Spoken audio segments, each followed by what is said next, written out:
प्रभु के साथ के आपके इस समय में मैं आपका स्वागत करता हूँ। जो लोग हमारे साथ पहली बार जुड़ रहे हैं, आपका विशेष स्वागत है। हम आपसे बताना चाहते हैं कि इस समय आप संसार भर के हज़ारों लोगों के साथ जुड़ रहे हैं, जिनके साथ मिलकर हम प्रभु की आवाज़ को सुनेंगे। हमारी प्रार्थना है कि इस वीडियो के दौरान आप यीशु मसीह के हृदय और मन की बातों को सुन पाएं और आपका जीवन प्रभु की महिमा के लिए बदलता रहे। पिछले हफ्ते जब हम बुधवार की सभा के लिए साथ मिलकर आए और जब परमेश्वर की उपस्थिति मजबूत रीति से उतर आई, हमने बहुत समय नाचते हुए प्रभु की आराधना करते हुए बिताया। मैं विश्वास करता हूँ वो वीडियो अब भी YouTube पर उपलब्ध है, आप जाकर देख सकते हैं। उस वीडियो के दौरान हमने एक ही गीत कि प्रभु तो कितना अच्छा है, इसे कई भाषाओं में गाया, उन सारे देशों का प्रतिनिधित्व करते हुए जो हमारे साथ उस वक्त सभा में उपस्थित थे। प्यारो, क्या परमेश्वर की भलाई को आपने अपने जीवन में देखा है? पिछले रविवार को हमने प्रकाशित वाक्य के दूसरे अध्याय से और गहराई से सीखा। पिछले हफ्ते हमने दूसरे अध्याय के 3, 4, 5 वचन सीखे और हमने जो आड़ा आयाम है उसके विषय में सीखा। इन वचनों में हमने जो है परमेश्वर से पहले प्रेम के विषय में सीखा।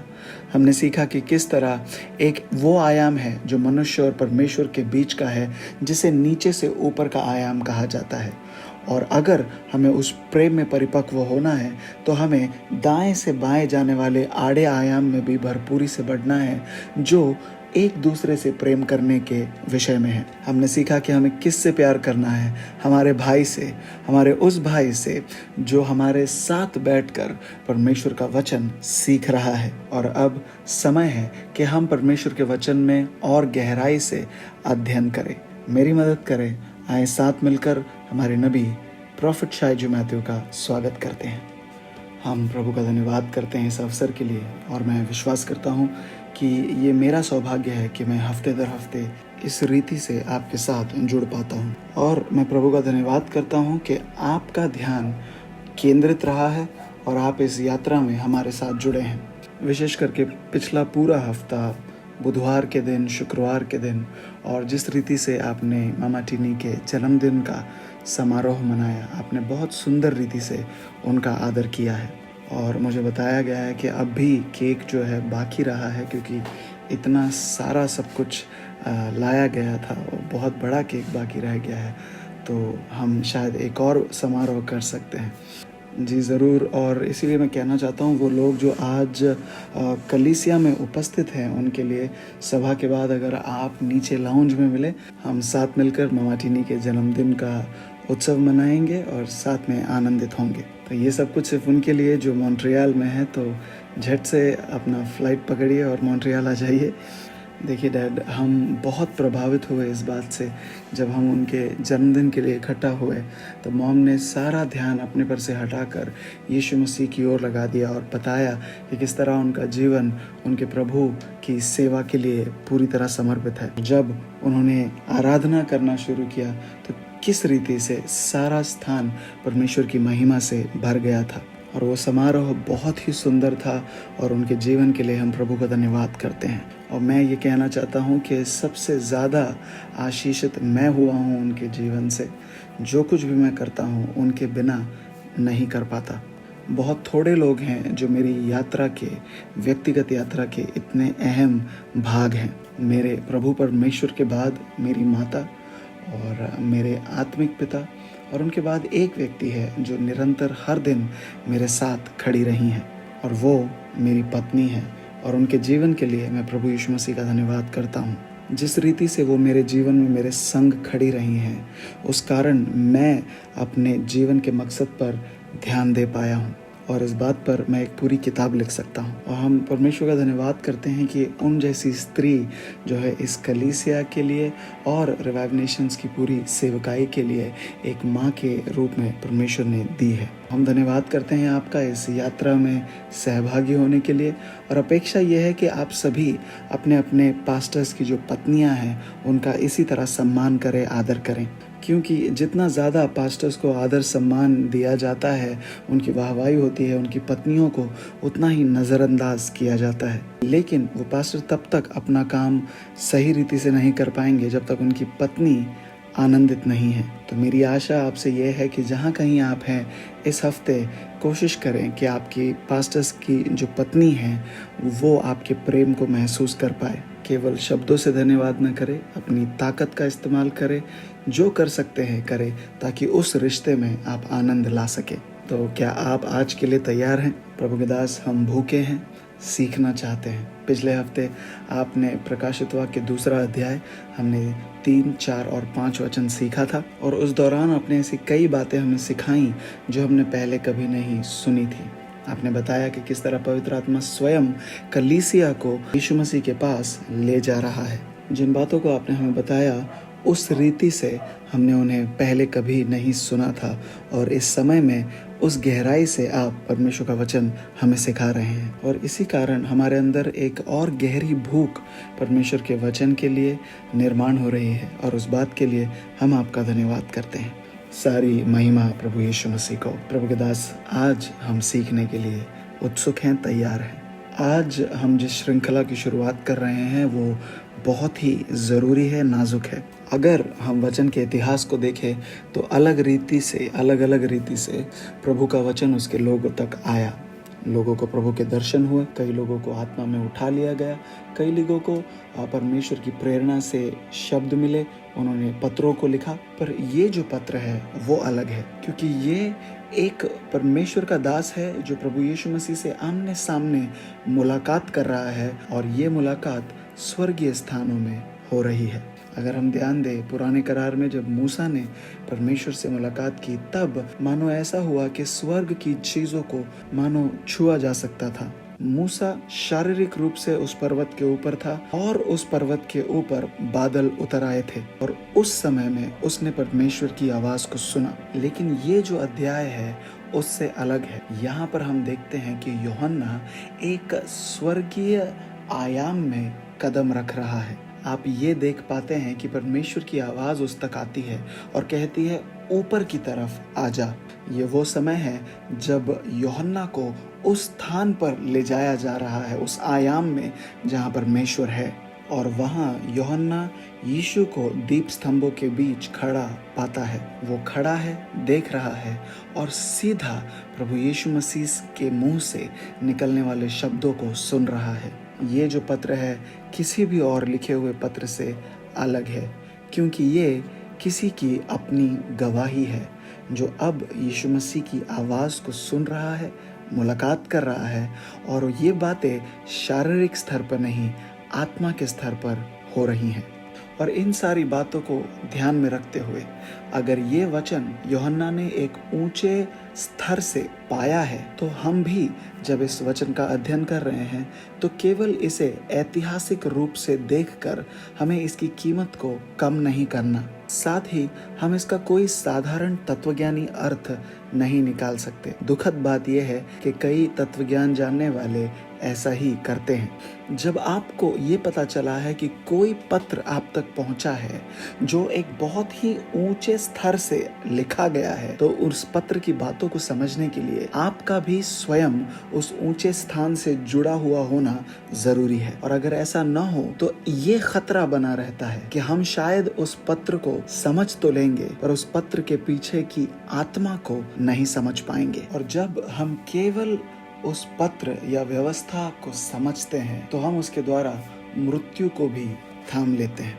क्योंकि बाइबल हमसे कहती है कि व्यवस्था जो है मार देती है। कोई वस्तु अगर आपको मार दे तो आप मृत होते हैं। तो ये हो सकता है कि किसी एक जानकारी को पाने के लिए आप उत्सुक हो, इतना उस जानकारी को आप पा लें कि मानो आपका विवाह हो गया है उसके साथ। याद ये भी रखना है कि जानकारी यानी कि ज्ञान, बाइबल कहती है, हमें गर्व से भर देती है और किसी व्यक्ति के गिरने से पहले उसमें गर्व नजर आता है। मेरे कहने का तात्पर्य यह है कि मृत्यु उस व्यक्ति का इंतजार करती है जो केवल जानकारी पाना चाहता है पर उस जानकारी के पीछे की आत्मा को समझना नहीं चाहता। ये बातें बहुत गहरी हैं प्रभु के दास। जी हाँ, और हमने अभी बस शुरुआत ही की है। ये बातें बहुत ज़रूरी हैं। इसीलिए हम देखते हैं कि इस विषयों ने कलीसिया में बहुत सारे विभाजनों को भी निर्माण किया है। अगर आपने एक अच्छा अरसा कलीसिया में बिताया है तो इस विषय को लेकर आपने अलग अलग प्रकार के शिक्षणों को सुना होगा। और ये बातें इसलिए हैं क्योंकि दुश्मन जो है बहुत अच्छी रीति से जानता है कि वो दुल्हन जो अपने पृथ्वी के ज्ञान का इस्तेमाल करना चाहती है उसको किस तरह भरमाया जाए, ये वो सही रीति से जानता है। इस पृथ्वी का बुद्धि, इस पृथ्वी का ज्ञान, आप किसी शब्द के बुनियादी शब्द को ढूंढते हो, उसके बुनियादी शब्द के अर्थ को समझने की कोशिश करते हो, उन शब्दों के अर्थ को तो आप समझ जाते हैं पर उन शब्दों के पीछे की आत्मा को पहचान नहीं पाते। देखिए, शब्दों के मौलिक अर्थों को जानना बहुत ज़रूरी है, इससे कोई इनकार नहीं।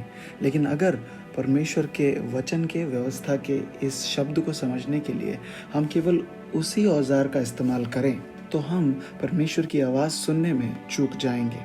इसीलिए ज़रूरी है कि इन बातों को हम उस आयाम में समझें जिस आयाम में परमेश्वर है।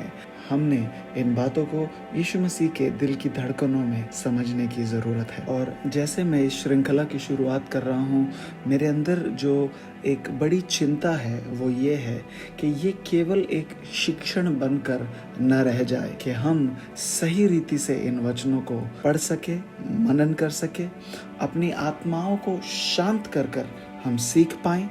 ये कोई ऐसा संदेश नहीं है जो मैं, अगर मुझे प्रचार करने का दिल किया तो मैं कहूँगा चलो हम इस अध्याय की ओर मुड़े। ना, ये ऐसा नहीं है। ये संदेश, ये वचन मसीह की देह को सशक्त बनाएंगे। ये शिक्षण भावनाओं से बढ़कर है। ये शिक्षण हमें, हमारे प्राणों को सुरक्षित रखेंगे। जी हाँ, ऐसे वचन हैं जो हमारे प्राणों को जो है नरक से बचाते हैं, हमारे प्राणों को धोखा खाने से बचा लेते हैं। इसीलिए ये जो श्रृंखला है बहुत अलग है। हमें अलग रीति से इसे ग्रहण करना है और ये अलग रीति से आप तक पहुंच रहा है। प्रभु के दास, जैसे हम आपकी बातों को सुनते हैं, हम ये समझ पाते हैं कि हाँ, ये जो वचन है केवल सेमिनरी में सीखने वाली बातें नहीं हैं। ये वचन मनुष्य के ज्ञान से निकली हुई बातें नहीं हैं। हम इन शब्दों के पीछे जो वज़न है उसे महसूस कर पाते हैं। परमेश्वर की आत्मा को हम इन वचनों के पीछे महसूस कर पाते हैं। और हम एक और बार आपका धन्यवाद करते हैं ये वचन हमें सिखाने के लिए। देखिए, ये सब कुछ प्रभु का किया हुआ है। ये सब कुछ केवल और केवल पवित्र आत्मा का किया हुआ काम है और हम केवल उसके हाथों में बर्तन के समान हैं। तो आए हम शुरुआत करें। अगर आप पवित्र शास्त्र अपने साथ लाए हैं तो मेरे साथ प्रकाशित वाक्य की पुस्तक उसका 2 अध्याय खोलें। हम 6 वचन से आगे पढ़ेंगे।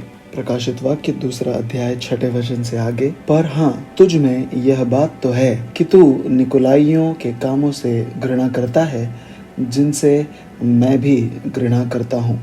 जिसके कान हो वह सुन ले कि आत्मा कलीसियाओं से क्या कहता है। यहाँ पर हमारा परिचय एक नए पात्र से कराया जाता है जिन्हें निकोलाई कहा जाता है। और उसके तुरंत बाद वचन ये कहता है कि जिनके पास कान है वो सुन ले कि परमेश्वर का आत्मा कलीसियाओं से क्या कहता है। इसका अर्थ ये हुआ कि इस विषय को पवित्र आत्मा की सहायता के बिना समझ नहीं सकते। इसीलिए अब हमें तफ्तीश करनी होगी कि इन शब्दों का अर्थ क्या है। एक और बार 6 वचन को मेरे लिए पढ़ें।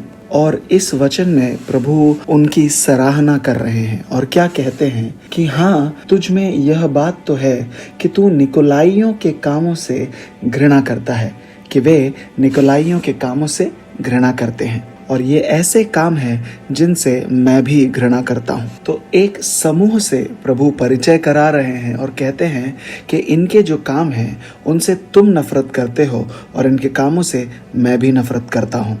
और इसी समूह के विषय में प्रभु एक और बार बातें करते हैं और वो कब होता है, इसी अध्याय में आगे चलकर एक और कलीसिया से प्रभु इनके विषय में बातें करते हैं। 14 वचन को आप पढ़ें। अब हम देखते हैं कि पिरगमुम की जो कलीसिया है उनसे परमेश्वर इस समूह के विषय में बातें करते हैं। 14वां वचन प्रभु के दास आप मेरे लिए पढ़ें।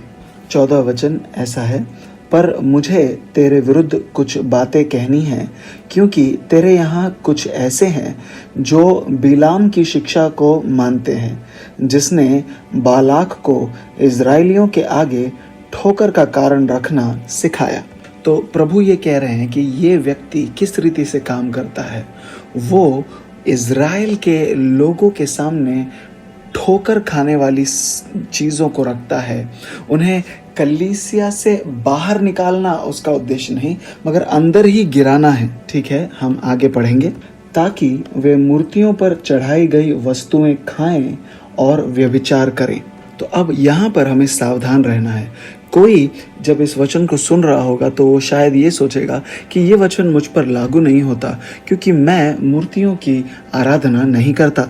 और ऐसी सोच के कारण वो अपने आप को इस वचन से अलग होकर देखना शुरू करेंगे। लेकिन हमें याद रखना है कि हमने क्या पढ़ा, कि ये व्यक्ति किस तरह इज़राइल के लोगों को धोखा देता था। वो उनके पाँव में ठोकर खाने वाली वस्तुओं को डाल देता था और उस तरह उन्हें धोखा देता था। सोचने की बात यह है कि ठीक है, आप शायद मूर्तियों की आराधना नहीं करते होंगे, लेकिन इसका मतलब ये नहीं कि आपके जीवन में ऐसी दूसरी बातें नहीं हैं जो आपके मार्गों का रोड़ा नहीं बन सकती। देखिए, अलग अलग प्रकार की मूर्ति पूजाएं हैं, अलग अलग प्रकार के व्यभिचार हैं जो हम जानते हैं।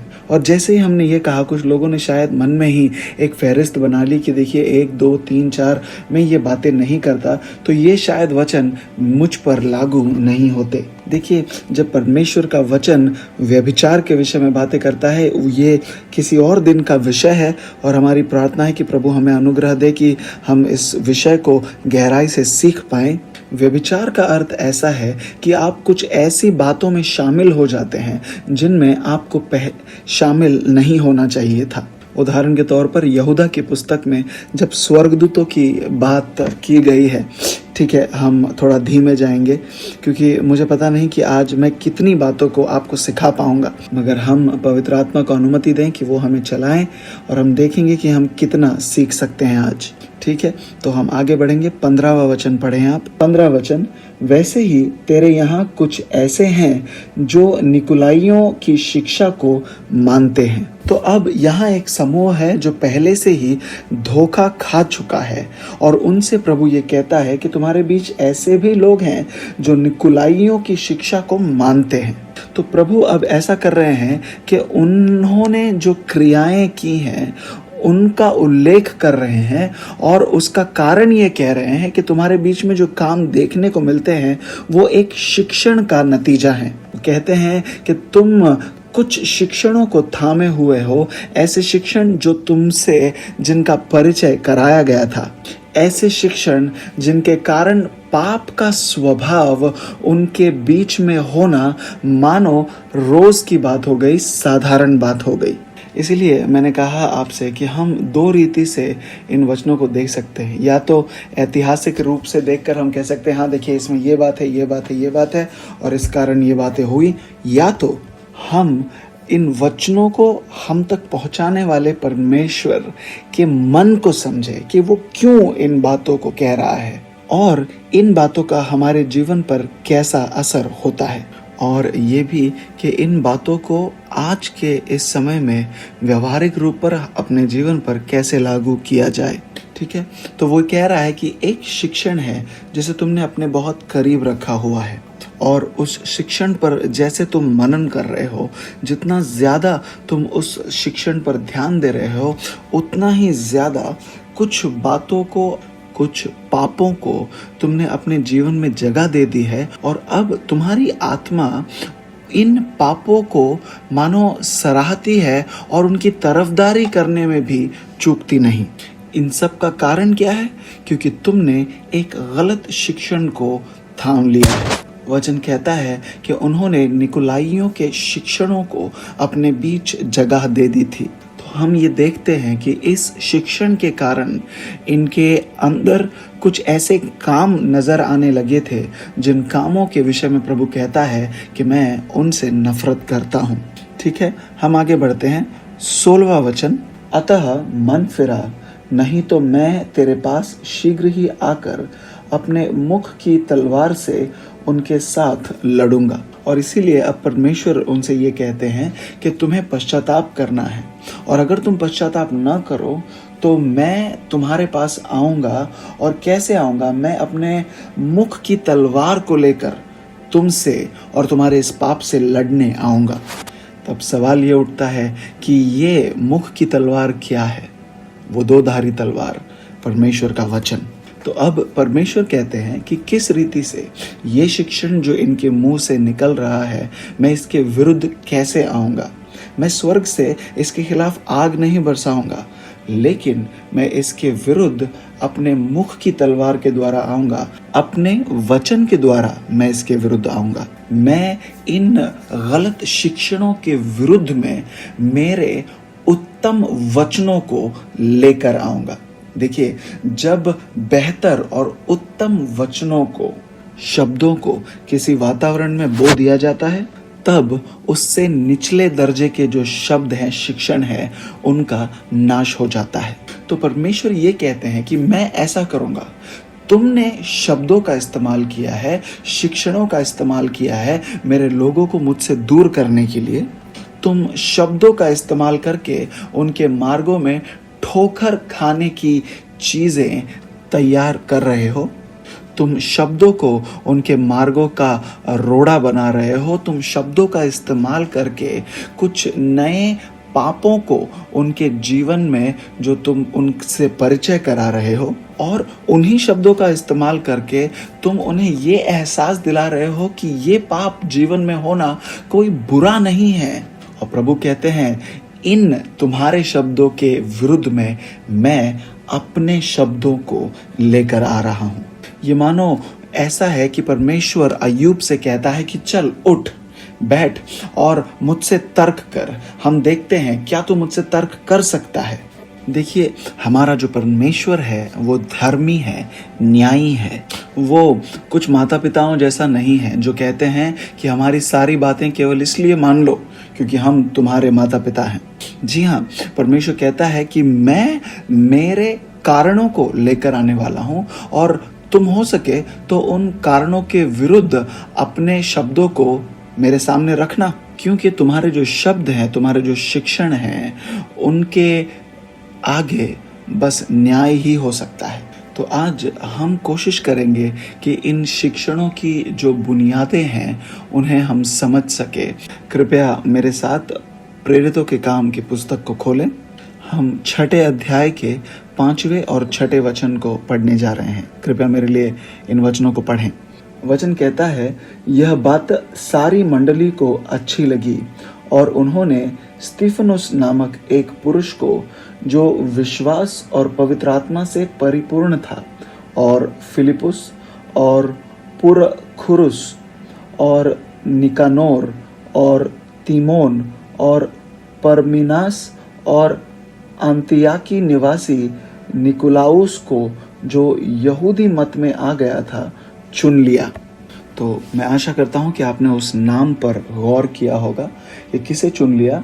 निकुलाउस को चुन लिया, जिसके विषय में लिखा है कि वो एंतियोक का निवासी था और यहूदी मत में आ गया था। अब यहाँ पर चीज़ें बहुत दिलचस्प हो जाती हैं।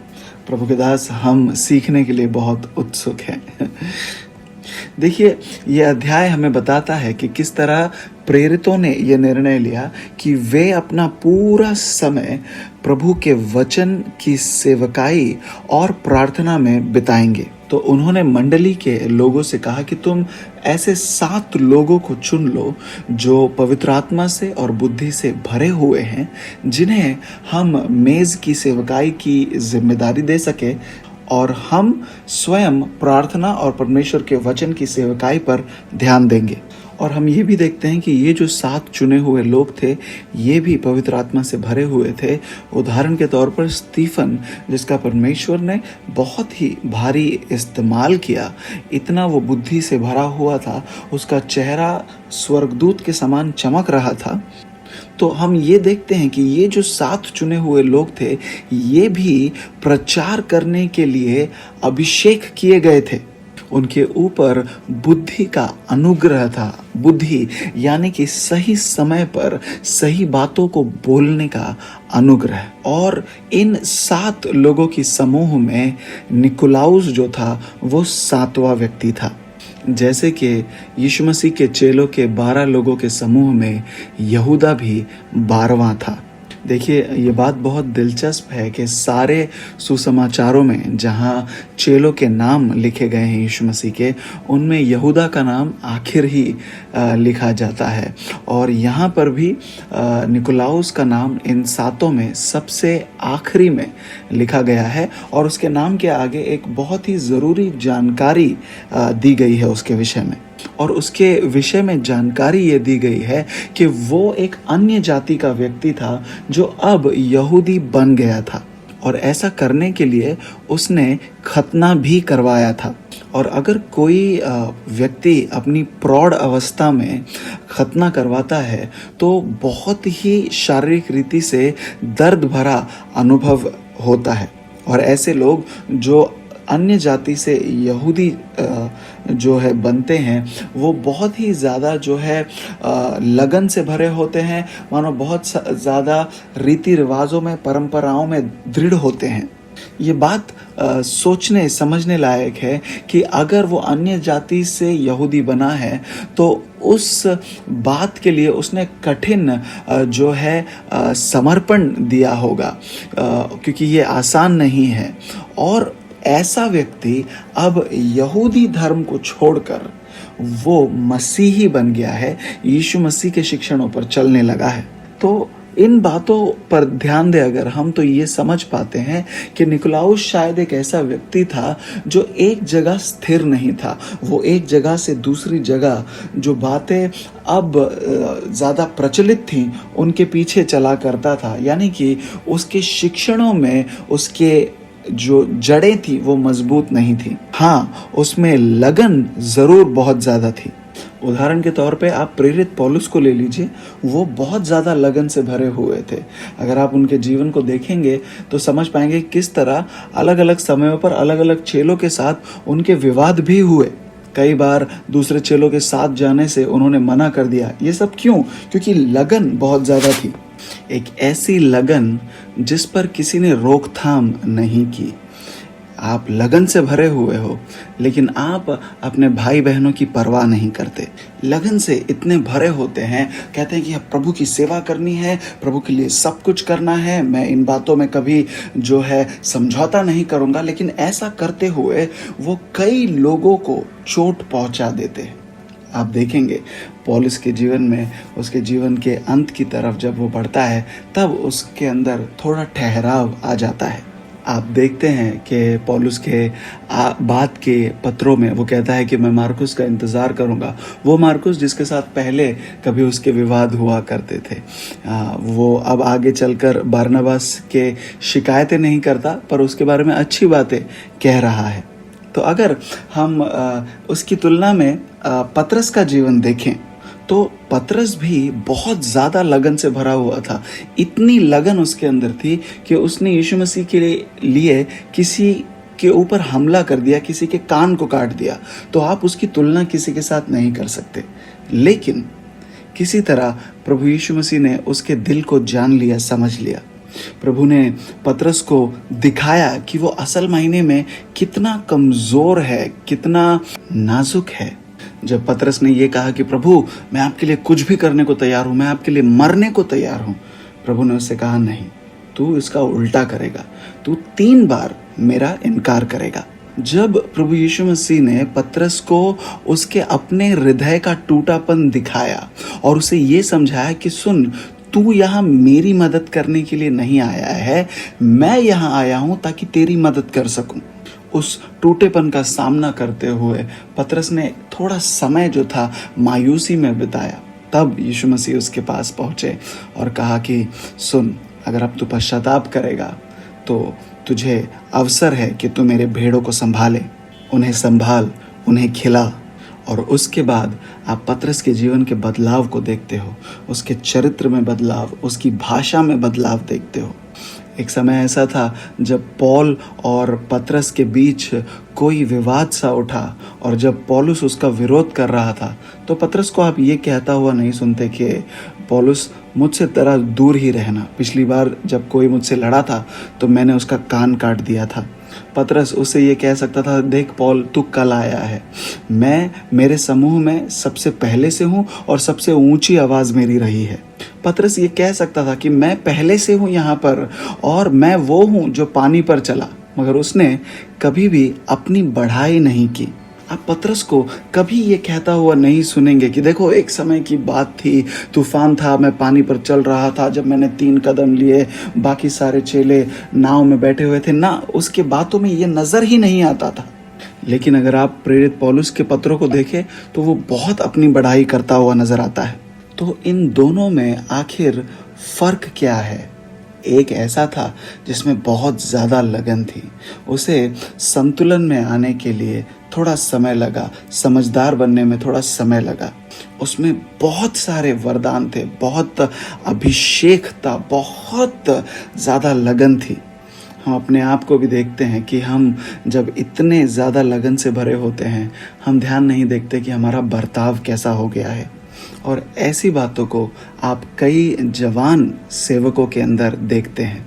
जो थोड़ा ज्ञान उनके अंदर है, उसे लेकर वो कई लोगों की निंदा करने लगते हैं। लेकिन अगर आप इन्हीं युवकों को थोड़ा समय दें, अगर आप किसी एक ऐसे व्यक्ति को ढूंढ पाएं जिसने एक अरसा बिताया है सेवकाई करते हुए, आप देखेंगे कि ऐसे लोग जो है किसी की निंदा करने में जल्दबाजी नहीं करते, क्योंकि उन्होंने सेवकाई करते हुए इतना समय बिता दिया है कि वो ये जानते हैं कि कोई भी नहीं है जो पूरी रीति से सिद्ध है। यही बात कई नवयुवक जो सेवकाई में हैं उन्हें सीखनी है कि हमें अपने ज़बान पर कैसे काबू करना है। एक ऐसी लगन भी होती है जो आप परमेश्वर से दूर ले जा सकती है। कलीसिया में भी ऐसे भाई ऐसे बहन होते हैं जो पूरी तरह लगन से भरे हुए होते हैं। वो कहते हैं नहीं, हम ऐसा नहीं कर सकते, ऐसा नहीं करेंगे, और वो जाकर दूसरों को, नए विश्वासियों को उनकी गलतियां दिखाते हैं, उनको सुधारने की कोशिश करते हैं। वो जाकर कहेंगे किसी से कि ऐसे नहीं खड़े रह सकते, और जो एक नया व्यक्ति कलीसिया आया है उसको पहले ही दिन भगा देते हैं। और ये सब कुछ उस ज्ञान का नतीजा है जिसके पीछे समझ नहीं है। जानकारी तो बहुत है उनके पास, मगर उस जानकारी का किया क्या जाए, किस तरह इस्तेमाल किया जाए, उसकी समझ, परिपक्वता नहीं है। और इन्हीं बातों के कारण उनके अंदर लगन भरपूर होती है और वो कुछ गलतियों को कर देते हैं। निकोलाउस के जीवन में भी ऐसा ही कुछ हुआ। अब मैं जानता हूँ आपके अंदर कई सवाल होंगे इसको लेकर, और मैं उन सवालों के जवाब आपको ज़रूर दूंगा। क्या लिखा है निकोलाउस के विषय में कि वो कहाँ से आता था? ऐसा लिखा है कि वो एंटियोक का रहने वाला था। ठीक है, तो अगर आप कलीसिया के इतिहास को पढ़ें तो जो कलीसिया के शुरुआती अगुए थे उन्होंने कई किताबें लिखी, और उन पुस्तकों में इस निकोलाउस का उल्लेख किया गया है कि इन 7 चुने हुए लोगों में ये जो निकोलाउस था वो रास्ता भटक गया था। और जब आप ऐसा देखते हो कि कोई व्यक्ति जो है अपनी राह भटक गया है, तो वो कोई एक दिन या एक रात में घटी हुई अचानक होने वाली बात नहीं है। कहीं ना कहीं दुश्मन ने कभी उनके जीवन में कोई जंगली बीज बो दिया था, कोई झूठ बो दिया गया था। देखिए, ये ऐसे लोग हैं जो लगन से भरे हुए हैं, उनकी कई इच्छाएं हैं, वो बहुत सारी चीज़ों को हासिल करना चाहते हैं, लेकिन कहीं दुश्मन उनके अंदर एक झूठ को बो देता है। इसीलिए बाइबल ये कहती है कि किसी के ऊपर हाथ रखकर उसको नियुक्त करने में तुम जल्दबाजी न करना। कोई व्यक्ति विश्वास में नया है, उसकी जड़ें अभी मजबूत नहीं हुई हैं, उस व्यक्ति के अंदर स्थिरता नहीं है। कुछ लोग होते हैं वो बहुत गुणी होते हैं, बहुत वरदान होते हैं उनके अंदर, बहुत अभिषिक्त भी होते हैं, लेकिन इसका अर्थ ये नहीं है कि उनके अंदर समझदारी है या उनके अंदर परिपक्वता है। उसका अर्थ ये भी नहीं कि आपकी भावनाओं में स्थिरता है। इसका अर्थ ये नहीं है कि आप जिम्मेदारियां उठाने के लिए तैयार हैं। और इसीलिए वचन कहता है कि ऐसे लोगों पर जल्दी हाथ रखकर उन्हें नियुक्त करने में आप जल्दबाजी न करें। और जो कलीसिया में पिता होते हैं उनकी ये जिम्मेदारी है कि आप ऐसे लोगों को आप मौके दें, उनको आप भले ही आप माइक्रोफोन दे दें उनके हाथ में, आप उन्हें सुधारें। इन बातों का अर्थ ये नहीं कि उनके अंदर समझदारी है। ऐसे लोगों को आप अपनी निगरानी में काम करने दें। ऐसे लोगों को आप ऐसा होने दें कि ये लोग धीरे धीरे आगे बढ़ें। ऐसा इसलिए क्योंकि जब उनसे गलती हो तो आप उन्हें उठा सकें, आप उन्हें सुधार सकें। और अगर आप ये देखते हैं कि वो आप जो सुधारना दे रहे हैं, अनुशासन ला रहे हैं, उससे दूर भाग रहे हैं, जब आप ये देखें कि उन्हें ऐसा लगने लगा है कि वे आपसे बेहतर जानते हैं, तब आप एक ऐसे आत्मा को जाहिर होता हुआ देख रहे हैं जिसने कलीसियाओं को नष्ट कर दिया। तो आखिर निकोलाउस के साथ हुआ क्या? उसने केवल सच्चाई के एक हिस्से को लिया। इस बात को हम प्रेरितों के काम की पुस्तक में पढ़ते हैं। उसका 15वां अध्याय 23 और 24वां वचन हम पढ़ें। उन्होंने उनके हाथ यह लिख भेजा, अंताकिया और सीरिया और किलिकिया के रहने वाले भाइयों को जो अन्य जातियों में से हैं, प्रेरितों का और प्राचीन भाइयों का नमस्कार। तो यहाँ हम देखते हैं कि वो एक ऐसे समस्या के विषय में बातें कर रहे हैं जिसकी शुरुआत एंटियोक में हुई थी। वो क्या कहते हैं?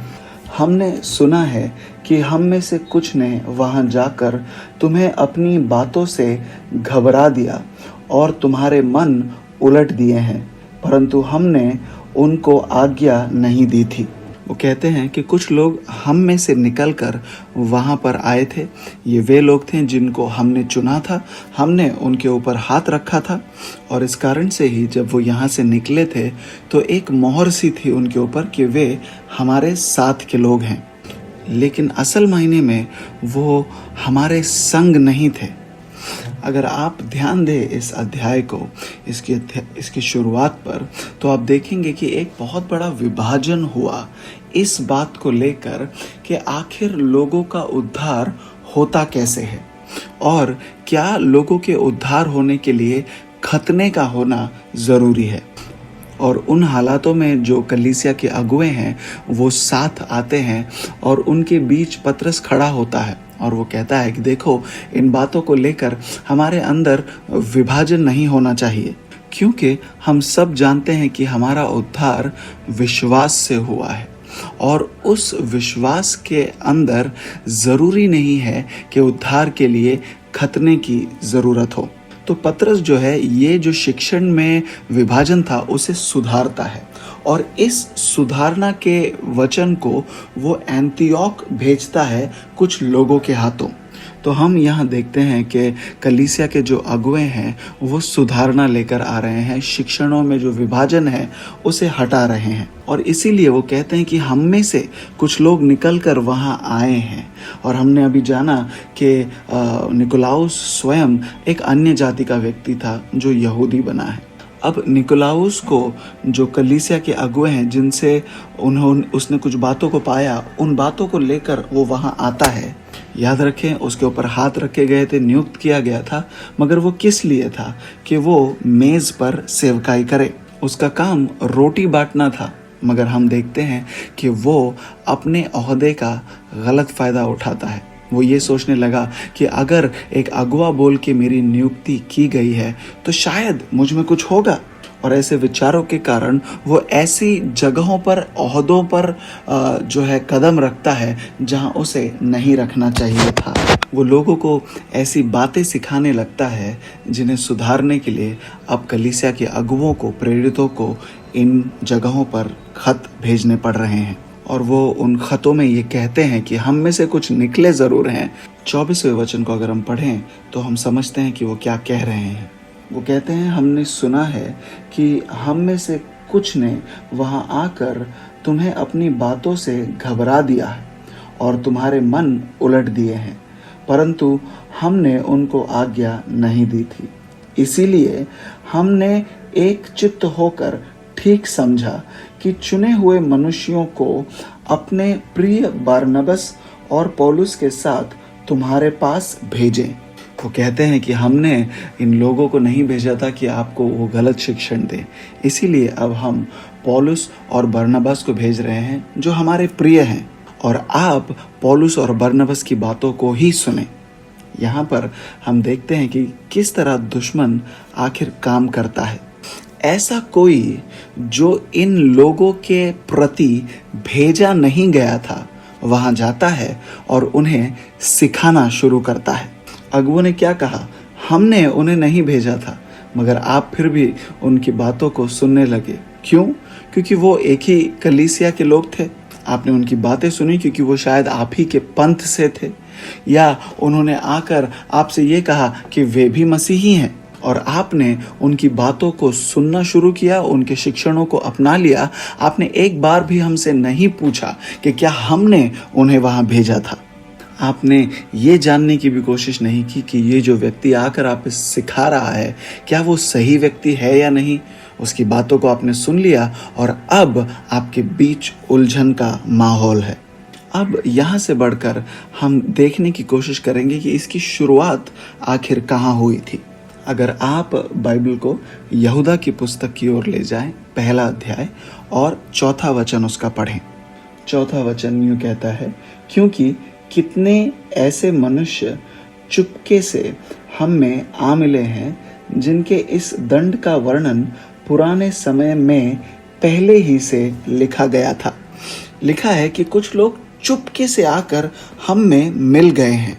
आपको हमेशा सतर्क रहना है कि कहीं कोई आपके पास आप में चुपके से शामिल तो नहीं होना चाह रहा। अगर ऐसा है तो ये इस बात का चिन्ह है कि वो पुराना सांप इन लोगों के द्वारा काम कर रहा है। चुपके से वो आ जाते हैं। ये लोग बागीचे में है, आदम दूसरी जगह काम कर रहा है, और जब कोई नहीं देख रहा तब चुपके से वो सांप वहाँ आता है।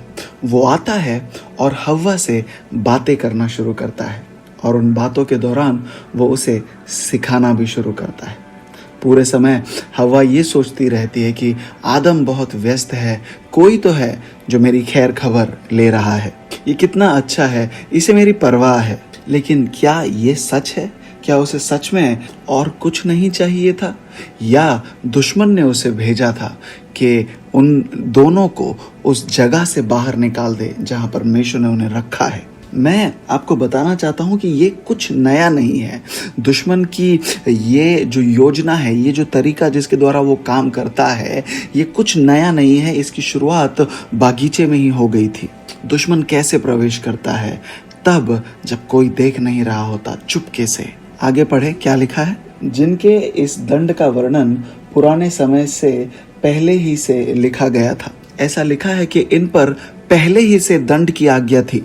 आगे पढ़ें। ये भक्तिहीन हैं और हमारे परमेश्वर के अनुग्रह को लूचपन में बदल डालते हैं। ठीक है, तो दो बातें लिखी हैं कि पहले से उन पर दंड की आज्ञा थी और परमेश्वर के अनुग्रह को लूचपन में बदल देते हैं। अब हम इतिहास को अगर पढ़ें तो हम ये सीख पाते हैं कि निकोलाउस ने परमेश्वर के अनुग्रह इस वाक्य के आड़ में कई सारी बातों को लोगों के और कलीसिया के बीच दाखिल करा दिया था, जैसे बहुत ही उम्दा रहन सहन, अत्याधिक अभिलाषाएं, शरीर की लालसाएं, लैंगिक व्यभिचार। इन सारी बातों को वो परमेश्वर के अनुग्रह के आड़ में किया करता था। और अब हम एक पूरे समूह को देख रहे हैं जो इन सारी बातों के जो है दबाव में जी रहा है। और ये सब कुछ क्यों? क्योंकि उसने कुछ शिक्षण उनमें डाल दिए थे।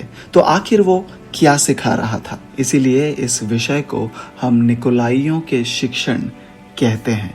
आखिर वो कौन सी बातें थीं जिनका परिचय उन्होंने कलीसिया के साथ करवाया? वो ये सिखाया करते थे कि परमेश्वर का अनुग्रह आपको ढांप लेगा और परमेश्वर का अनुग्रह काफ़ी है आपके लिए। इसीलिए ऐसा लिखा है कि वे बिना भेजे आपके बीच चुपके से आ गए, उन्होंने आपको सिखाना शुरू कर दिया और आप लोगों ने भी उन्हें ये सोचकर अपना लिया कि ये तो पतरस के साथ, पौलुस के साथ खड़े थे, तो शायद उन्हीं के संग थे। और अब ये लोग आ गए हैं और इन्होंने आपकी समझ को पूरी तरह उलझा दिया है। और अचानक आपने इस बात पर कभी ध्यान भी नहीं दिया होगा, आपके अंदर विरोधपन की बातें नजर आने लगी हैं। आपको ये पता भी नहीं चल रहा कि आप आखिर क्यों विचलित हो गए हो, आप क्यों कलीसिया आए हो और फिर भी आपके अंदर गुस्सा है। आपको समझ नहीं आ रहा, ये सब कुछ इसलिए क्योंकि आप किसी निकोलाई से संपर्क में हो। क्या लिखा है कि वो क्या करते हैं, वे परमेश्वर के अनुग्रह को लूचपन में बदल देते हैं। देखिए, हमने पढ़ा कि शुरुआत में परमेश्वर ने कहा कि इनके विरुद्ध एक शिकायत है मेरी कि ये गलत शिक्षण देते हैं, ऐसे शिक्षण जो कार्यों में बदल जाते हैं, शिक्षण जिनके कारण व्यभिचार कार्यशील हुआ, शिक्षण जिनके कारण उनके अंदर बलवा उत्पन्न होने लगा, शिक्षण जिनके कारण वो मूर्ति पूजक हो गए हैं। तो आखिर ये किस प्रकार के शिक्षण थे? प्रभु के दास, अगर मैं आपके पास आऊं और आपसे ये कहूं कि देखो, मूर्ति पूजा करना कोई गलत नहीं है, परमेश्वर समझता है, अगर ऐसा होगा तो क्या होगा?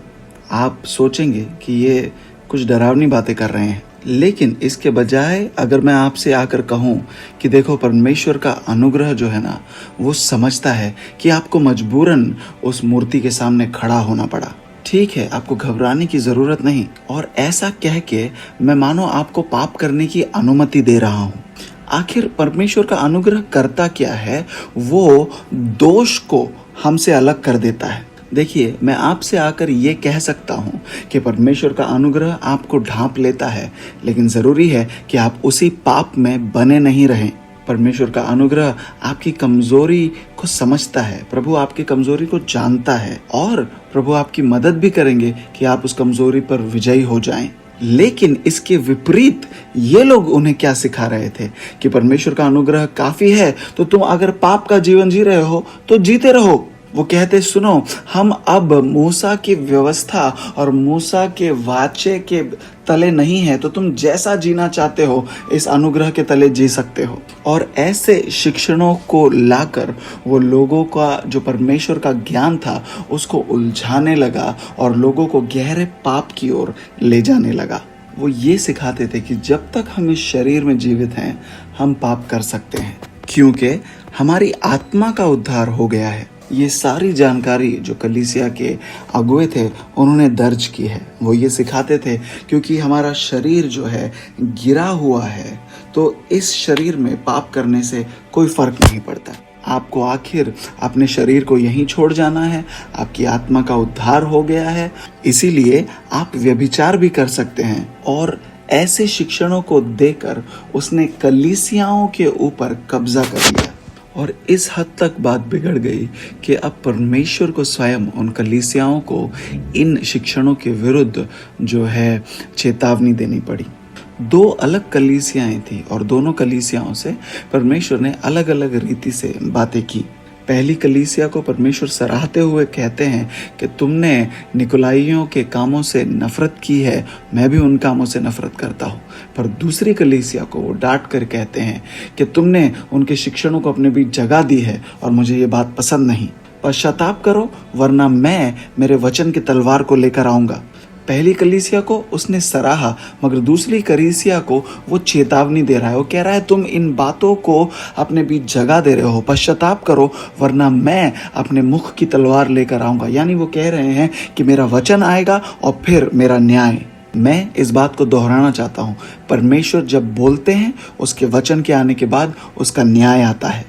एक कारण जिसकी वजह से हम परमेश्वर के वचन को आदर और सम्मान के साथ नहीं सुनते और ग्रहण करते, वो ये है कि हम विश्वास ही नहीं करते कि जब परमेश्वर का वचन आता है उसके तुरंत बाद उसका न्याय भी आता है। शांतारा खाताबासी अंठोंतोरो कोतोरोबोसी अंतराबाद रिबांतरी अंठोतोरोबासी अंते।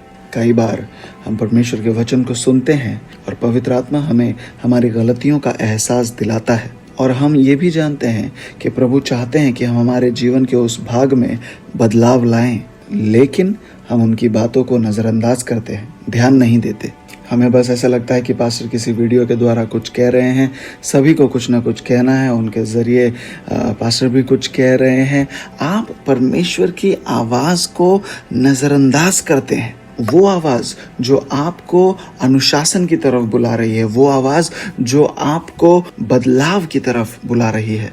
परमेश्वर के प्यारे लोगों, मैं भय के साथ ये वचन आपके पास ला रहा हूँ, लेकिन मैं चाहता हूँ कि आप जानें कि परमेश्वर के वचन के आने के बाद उसका न्याय ज़रूर आता है। पवित्र आत्मा आपके हृदय के दरवाजे पर ज़्यादा समय तक दस्तक नहीं देता रहेगा। एक ऐसा समय आएगा जहाँ पवित्र आत्मा आपकी आत्मा के सामने आपके जीवन में बदलाव लाने के लिए खटखटाता नहीं रहेगा। कभी न कभी पवित्र आत्मा आपसे पीछे हट जाएगा और वो दिन सबसे ज़्यादा भयानक होगा। वो ऐसा दिन होगा जिस दिन हम मर जाएंगे। हम देखते हैं बाइबल में परमेश्वर अब्राहम के पास आते हैं और कहते हैं कि जिस दिन तू इस पेड़ के फल को खाएगा तो निश्चय ही मर जाएगा। लेकिन इसके बावजूद हम ये देखते हैं कि मनुष्यों के समय की गिनती के अनुसार आदम उसके बाद कई सैकड़ों साल जिंदा रहा। लेकिन जिस क्षण उसने उस फल को खाया, उसके अंदर मृत्यु की शुरुआत हो गई थी।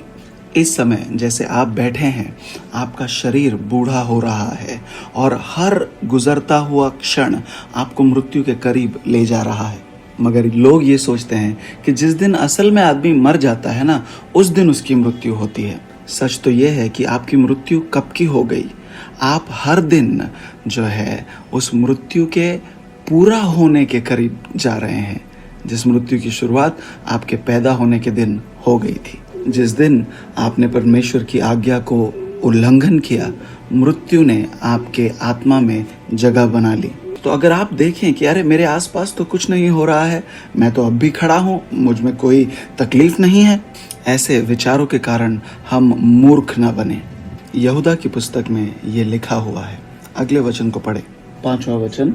पर यद्यपि तुम सब बात एक बार जान चुके हो, तो भी मैं तुम्हें इस बात की सुधि दिलाना चाहता हूँ कि प्रभु यीशु ने एक कुल को मिस्र देश से छुड़ाने के बाद विश्वास न लाने वालों को नष्ट कर दिया। तो अब यहाँ क्या लिखा है कि परमेश्वर ने स्वयं उन्हें मिस्र देश से छुड़ाया, बंधुआई से आज़ादी दी, लेकिन इसके बावजूद उन्होंने बार बार उसकी आवाज़ को नज़रअंदाज किया। वो ये नहीं जानते थे कि परमेश्वर 40 साल तक इंतज़ार करता रहा इस बात का कि वो पूरी पीढ़ी उस रेगिस्तान में ख़त्म हो जाए। परमेश्वर के लोगों, कृपा करके मेरी बात को सुने। जब प्रभु का वचन हमारे पास आता है, जीवन हमारे पास आता है। लेकिन जब हम उसके वचन का तिरस्कार करते हैं, इनकार करते हैं, हम जीवन का तिरस्कार करते हैं। जी हाँ, परमेश्वर धीरज का परमेश्वर है, विलंब से क्रोध करता है। सवाल यह है कि वो कब तक धीरज धरे रहेगा। एक पूरी पीढ़ी रेगिस्तान में ख़त्म हो गई। और वचन यहाँ से और गहराई में जाता है। शुरुआत हमने निकोलाइयों से की, उसके बाद इजराइलियों की बात की, अब हम आगे बढ़ते हैं। फिर जिन स्वर्गदूतों ने अपने पद को स्थिर न रखा वरन अपने निज निवास को छोड़ दिया, उसने उसको भी उस भीषण दिन के न्याय के लिए अंधकार में जो सदा काल के लिए है बंधनों में रखा है। ध्यान दे कि ये वचन उन स्वर्गदूतों के विषय में है जो स्वर्ग से नीचे गिरा दिए गए थे। लिखा है कि ये वे स्वर्गदूत है जिन्होंने अपने पद को स्थिर न रखा, यानी कि इन स्वर्गदूतों को एक पद और उसका अधिकार दिया गया था। चीज़ें यहाँ दिलचस्प हो जाती हैं। तो ये जो परिस्थिति है, ये निकोलाइयों की जो आत्मा के साथ हम अब जूझ रहे हैं, उसकी जो है मैं आपको एक संदर्भ देना चाहता हूँ। देखिए, जो मसीह का पीछा करते थे उन्हें मसीही कहा गया, और जिन्होंने निकोलाउस के शिक्षण का पीछा किया उन्हें निकोलाई कहा गया। यानी ये दो अलग अलग समूह हैं लोगों के। तो अगर आप एक मसीही हैं तो आप कभी ये नहीं कह सकते कि मैं निकोलाइयों के कुछ शिक्षणों से प्रभावित हो रहा हूँ, क्योंकि या तो आप यीशु मसीह का पीछा करेंगे या इस आत्मा के द्वारा प्रभावित होते रहेंगे। और मैं इसे अब एक आत्मा कह रहा हूँ, एक व्यक्ति नहीं कह रहा, क्योंकि ये जो व्यक्ति था निकोलाउस, वो स्वयं इस आत्मा का शिकार था। देखिए, जब कोई जेजबेल के आत्मा के विषय में बातें करता है, उसका अर्थ ये नहीं कि जो स्त्री थी जेजबेल वो आत्मा बन गई और अब लोगों के जीवन में परेशानियां ला रही है, क्योंकि वो स्त्री स्वयं एक आत्मा के चपेट में थी। हमें याद रखना है कि स्वर्ग से अलग अलग रीति के स्वर्गदूतों को नीचे फेंक दिया गया था। उनके अलग अलग काम थे, अलग अलग कार्य थे। इसीलिए जब हम जेजबेल की बात करते हैं, जिसके विषय में हम अभी संक्षिप्त में बात करेंगे, वो एक आत्मा है। निकोलाइयों की विषय में जब हम बात करते हैं, वो भी एक आत्मा है। तो जब हम निकोलाइयों की आत्मा के विषय में बात करते हैं, तो वो किस प्रकार की आत्मा है? ये एक ऐसी आत्मा है जो उस जगह पर खड़ी नहीं रहती जहां परमेश्वर ने उसे रखा है, और ये आत्मा हमेशा अपने अधिकार के बाहर के स्थानों पर जाकर काम करती है। तो एक और बार मुझे पढ़कर बताएं कि इन स्वर्गदूतों ने आखिर किया क्या था। फिर जिन स्वर्गदूतों ने अपने पद को स्थिर न रखा वरन अपने निज निवास को छोड़ दिया, उसने उनको भी उस भीषण दिन के न्याय के लिए अंधकार में, जो सदाकाल के लिए है, बंधनों में रखा है। तो प्रभु के दास, एक बात हमें समझनी जरूरी है कि पृथ्वी पर सारे दुष्ट आत्माओं को अभी मुक्त नहीं किया गया है। जो 1/3 स्वर्गदूत स्वर्ग से नीचे गिरा दिए गए थे, उनमें जो सबसे ज्यादा सामर्थी थे, जो सबसे ज्यादा बलवान थे, उन्हें बांध कर रखा गया है उस अंतिम न्याय के दिन के लिए। और प्रकाशित वाक्य की पुस्तक में लिखा है कि कब उन जंजीरों को खोला जाएगा और वे दुष्ट आत्माएं मुक्त की जाएंगी। मतलब जो असल खतरनाक दुष्ट आत्माएं हैं अभी तक बंधुआई में ही हैं, और वे जो मुक्त कर दिए गए हैं वो हमारे पाँव के नीचे है। मैं नहीं जानता आज मैं आपको कितना सिखा पाऊंगा, कितना समय है हमारे पास। प्रभु के दास, हम आपसे कहना चाहते हैं, हम कहीं नहीं जा रहे हैं, हम इस बात को सीखना चाहते हैं। मैं इन सारी बातों को एक एक कर आपको सिखाना चाहता हूँ। मैं समय की ओर नहीं देख रहा, आशा करता हूँ आप भी नहीं देख रहे होंगे। एक सिद्ध संसार में परमेश्वर ने लूसीफर का अभिषेक किया। परमेश्वर ने उसे एक स्थान दिया, एक ओहदा दिया। जो वचन हमने अभी पढ़ा उसमें लिखा है कि उन्हें अधिकार भी दिया गया। इतना सब कुछ पाने के बाद भी उनकी इच्छा कम नहीं हुई, उन्होंने और की चाहत रखी। जब एक पुत्र उसके पिता ने उसे जो दिया है उससे ज्यादा की इच्छा रखता है, चाहत करता है, उसमें खतरा होता है। इस बात को आप उस उड़ाऊ पुत्र के जीवन में देख पाते हो। वो कहता है, जो मेरा है मुझे दे दो। अगर वो बात सच में आपकी होती तो क्या आपको लगता नहीं कि सही समय पर आपका पिता वो आपको दे देता? ये जो स्वर्गदूत है, उसे जो दिया गया था उसमें वो संतुष्ट नहीं था और उसने और की चाहत की। उसके अंदर लालच थी और उसी क्षण उसे स्वर्ग से निकाल दिया गया। और उस क्षण से शैतान हर मुमकिन कोशिश कर रहा है, हर औजार का इस्तेमाल करके मनुष्य जाति को दूषित करने की कोशिश कर रहा है। और वो ये कैसे कर पाता है? जब वो लोगों से उसके अपने चरित्र की पहचान कराता है। और वो ये परिचय कैसे कराता है? शिक्षणों का इस्तेमाल करके वो लोगों का इस्तेमाल करता है और ऐसी बातों का परिचय लोगों से कराता है जो परमेश्वर के विरुद्ध हैं। इसीलिए यहूदा की पुस्तक में मिस्र देश के बारे में लिखा होना, इजराइलियों के बारे में लिखा होना, जो उनके वाचे की ज़मीन की ओर जाते हुए रेगिस्तान में मर गए, ये क्या बातें थी जिनकी वजह से वो इस रीति से ख़त्म हो गए? इसका उत्तर है शिक्षण। और ऐसे शिक्षण जो उनका अपना अगुआ उन्हें नहीं दे रहा था। 12 लोगों को वायदे की ज़मीन में जासूस बनाकर भेजा गया। उसमें से 10 लोग बुरी खबर लेकर आए, केवल 2 अच्छी खबर लेकर आए। 10 कहते हैं कि ये नामुमकिन है, 2 कहते हैं संभव है। तो वो कहते हैं कि पता नहीं तुम्हारा अगुआ तुमसे क्या कह रहा है। और इन बातों के कारण परमेश्वर उनसे नाराज हो गए।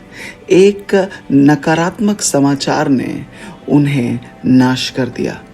उनके लिए एक शिक्षण उनके पाँव का ठोकर का कारण बना। मैं आशा करता हूँ कि अब आप चीज़ों को जुड़ता हुआ समझ पा रहे हैं। एक जानकारी उन तक आती है। जानकारी क्या है कि तुम वाचे की ज़मीन में जा रहे हो, लेकिन वहाँ दानव है, तुम वहाँ नहीं जा सकते, तुम उनके सामने टिड्डियों के समान हो, तुम वहाँ नहीं जीत पाओगे, और अगर वहाँ गए तो ज़रूर मर जाओगे। ये जानकारी उनके पाँव का रोड़ा बनी और वे अपना उद्धार खो बैठे, उस रेगिस्तान में मर गए। जो निकोलाइयों की आत्मा है, आप देख पाएंगे कि जो अधिकार उन्हें दिया गया है उससे वो कभी संतुष्ट नहीं होंगे। ऐसा ही कुछ हम और किसके जीवन में देख पाते हैं? यहूदा को स्वयं यीशु मसीह ने नियुक्त किया था। हमें याद रखना है कि यीशु मसीह की मृत्यु किसी छोटे दुष्टात्मा का काम नहीं था। इन बातों को हमें स्थापित करना ज़रूरी है कि यीशु मसीह की मृत्यु जो है वो उस सांप के सिर के कारण हुई थी। ये बात जानना क्यों ज़रूरी है? क्योंकि अगर अब यहूदा किसी आत्मा के प्रभाव में काम कर रहा है तो किसी छोटे दुष्टात्मा के प्रभाव में नहीं है, वो किसी छोटे दुष्टात्मा के अधीनता में नहीं है। वो अब जो सबसे बड़ा दुष्टात्मा है उसके जो है चंगुल में है, उसने उसका कब्जा कर लिया है, और ये दुष्ट उसे अब प्रभावित कर रहा है कि वो जाए और परमेश्वर के पुत्र को वो धोखा दे। यहूदा के जीवन में जो हुआ वो एक बहुत ही ऊंचे दर्जे का आत्मिक हमला था। वो स्वयं लूसीफर की आत्मा थी जिसने उसका प्रयोग किया, क्योंकि केवल वही उन बातों को करवा सकता था जो यहूदा के द्वारा कराई गई। लूसीफर कौन था? वो एक अभिषिक्त किया हुआ स्वर्गदूत था, खेरूब था। खेरूब यानी कि वो जिसे कवर करने का, शासन करने का अधिकार दिया गया है। परमेश्वर ने स्वयं उसका अभिषेक किया था। यहूदा कौन था? यहूदा का भी प्रभु यीशु मसीह ने अभिषेक किया था। उसे प्रेरित कहा गया था। एक प्रेरित करता क्या है? वो किसी को ढांप लेता है, कवरिंग देता है, वो एक समूह को संभालता है, जाता है, कलीसियाओं को स्थापित करता है, उसके पास शासन करने का अधिकार है, वो निगरानी करता है, उसे ओवरसीयर कहा गया है। ऐसा अभिषेक यहूदा के ऊपर था। और अब लूसीफर इन 12 को पढ़ता है और कहता है, मैं किसका इस्तेमाल करूं, मैं किसका कब्जा करूं, मैं किस पर प्रभाव डालूं इन निकोलाइयों की आत्मा के द्वारा। और यहूदा उसको एक सबसे अच्छा उम्मीदवार नजर आया। सवाल ये उठता है, आखिर क्यों?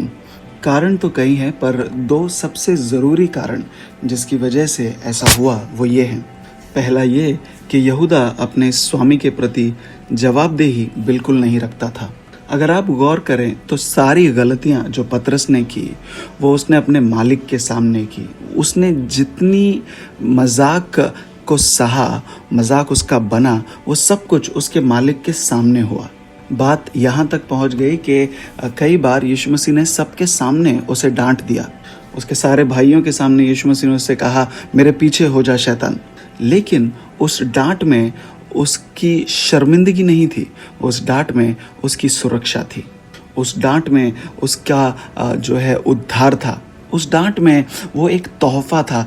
जब सुधार हमारे जीवन में आता है वो तोहफा होता है। आपको ध्यान देना है कि कहीं आप जो है ऐसे तो नहीं कि आपका अगुआ अब आपको सुधार भी नहीं सकता, और अगर ऐसा है तो आपको अपने घुटनों पर जाकर अब रोना होगा, दुहाई देनी होगी, क्योंकि आप अब वो जो है उम्मीदवार बन गए हो जिसको दुश्मन ने छांट लिया है। एक ऐसा व्यक्ति जिसे अनुशासित नहीं किया जा सकता, एक ऐसा व्यक्ति जो शिकायतें करेगा जब उस पर सुधारणा लाई जाए, एक ऐसा व्यक्ति जिसे कई दिन, हफ्ते, महीने लग जाते हैं उस सुधारणा के शब्द को पाने के लिए और फिर स्थापित होने के लिए। ऐसा व्यक्ति वो उम्मीदवार होता है जिसकी तलाश शैतान कर रहा है। यहूदा कभी अपने मालिक के पास जाकर उसने ये नहीं कहा कि यीशु आपने जो मुझे वो पैसे दिए थे ना, मैं थोड़ा अभिलाषा में आ गया, मुझे भूख लगी थी तो मैंने जाकर कुछ डोनट्स खरीद लिए ना। उसने कभी ऐसा नहीं किया। वो निरंतर पाप में जीता रहा और यीशु मसीह को भी पता था कि ये ऐसा कर रहा है, पर यीशु मसीह ने उसे सुधारा नहीं और उसके बावजूद ये कभी अपनी गलती मानकर यीशु के पास गया नहीं। इस बात को हमें सीखना है। कई लोग ये कहते हैं कि एक पिता होने के नाते मुझे सुधारने की जिम्मेदारी उनकी थी, मगर क्या सच में ये जिम्मेदारी उनकी है? कुछ चीज़ों में सुधारना आपकी तब तक नहीं होती जब तक आप स्वयं उसे रोशनी में नहीं ले जाते। जब आप परमेश्वर की उपस्थिति में आते हैं और कहते हैं कि प्रभु मुझे सच में मदद की ज़रूरत है, तब मदद आती है। आप एक भविष्यवक्ता के सामने बैठे होंगे, लेकिन अगर वहाँ बैठकर आप ये कहेंगे कि ना मुझे आपकी मदद की ज़रूरत नहीं है, तो वो नबी क्यों कर आपकी मदद करेगा? क्योंकि कोई भी भविष्यवक्ता गर्व या घमंड का प्रत्युत्तर नहीं देता। लेकिन अगर वहाँ बैठकर आप ये कहें कि प्रभु मुझे सच में एक विजेता की ज़रूरत है, मैं नहीं समझ पा रहा कि क्यों मैं इसमें फंसा हुआ हूँ, तब वो नबी कहेगा तुझे विजेता चाहिए, ये कारण है 1 2 3 4 5। इन बातों को बदल और तू विजेता को देखेगा। लेकिन वो सुधारना तब आई जब उनके हृदय का जो हाल है वो बदला। हम ऐसे कितने लोगों को मिलते हैं जो ये कहें कि प्रभु मुझे परवाह नहीं कि मेरी कितनी बेइज्जती हो जाए, लेकिन मैं चाहता हूँ आप मुझे सुधारें, मुझे बेहतर बनाएं। ये बात जानना ज़रूरी है कि आप कुछ भी क्यों ना कर ले, आप अपने दिल का जो पोजीशन है, दिल का जो हाल है, उसको छुपा नहीं सकते। मुझे सुने, कृपया करके आप मेरी बात सुने। आप भले ही कितने ही नकाब क्यों ना पहन ले, जो आत्मिक क्षेत्र है उसमें आप जो देखने वाला है उसे बेवकूफ़ नहीं बना सकते। आत्मिक क्षेत्र में दोनों ही, परमेश्वर और शैतान दोनों ही आपको देख पाते हैं और कहते हैं कि ना इस बात को यहीं छोड़ देते हैं। वो आत्मा वो यीशु मसीह के अधीनता में नहीं चलती, वरन वो जाकर दूसरे लोगों को ढूंढ लेता है जो धार्मिक रीति से अधिकार के स्थानों पर है। क्योंकि समझने लायक बात यह है कि ये जो आत्मा है उन लोगों के आसपास रहना पसंद करती है जो सामर्थी है, अधिकार में ऊंचे जगह पर है। शैतान स्वयं अधिकार के स्थान पर था। ये जो निकोलाइयों की आत्मा है ये उनके तरफ आकर्षित होती है जिनके पास अधिकार होते हैं। तो यहूदा किसके पास जाता है? उस समय का जो महायाजक है उसके पास जाता है। प्रभु के दास, आपको क्या लगता है वो किस विषय में बातें कर रहे थे उनके साथ?